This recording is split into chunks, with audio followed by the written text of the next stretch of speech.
guys, kalau kamu barusan aja belanja segala macam panci atau workbench yang punya lapisan anti lengket nih biar tahan lama, aku punya tipsnya nih buat kalian. Jadi sebelum digunakan, kalian cuci dulu ya guys, yang bersih. Jangan lupa sponnya pakai spon yang lembut ya, jangan yang kasar. Setelah kamu cuci bersih, kemudian dilap pakai lap microfiber ya guys, yang lembut. Dilap seluruh permukaan sampai benar-benar kering. Step selanjutnya, tuangkan minyak goreng sedikit aja guys, jangan banyak-banyak. Kemudian ratakan ke seluruh permukaan.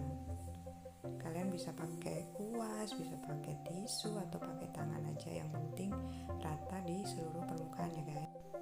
Kalau udah rata, diamkan selama 2 jam sebelum digunakan.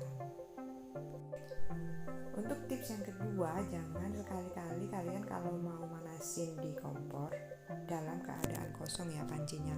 Jadi sebelum dipanaskan, sebelum kompornya dihidupin, kalian harus masukin dulu minyak, atau kalau kalian nggak mau pakai minyak, kalian taruh dulu itu telur atau bahan apa yang mau kalian masak di wajannya atau pancinya dulu, baru dihidupkan kompornya guys, gitu ya. Oke guys, gitu dulu tips dari aku. Selamat mencoba ya guys. Bye bye.